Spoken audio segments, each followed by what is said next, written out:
আমার ছেলে মেয়ে 4 জন।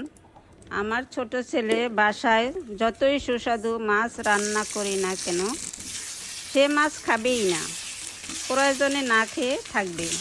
তাই তার জন্য আলাদা একটা আইটেম করতে হয়, তাই আজ ডিম বোনা করছি।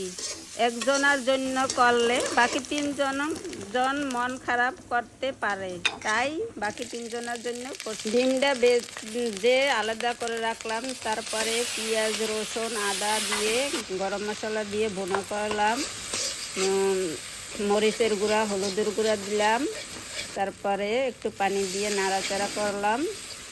বুনতে বুনতে এখন ডিমগুলো দিয়ে দেব। ডিমটাও বুনা করে নিব। বুনতে বুনতে লাল করার পরে একটু জিরা দিয়ে দেব, তারপরে আমরা উঠিয়ে নেব। উঠিয়ে নেওয়ার পরে গরম গরম পরিবেশন করব। দেখুন কি সুন্দর গরম ধোয়া ওঠা গরম গরম ডিম বোনা।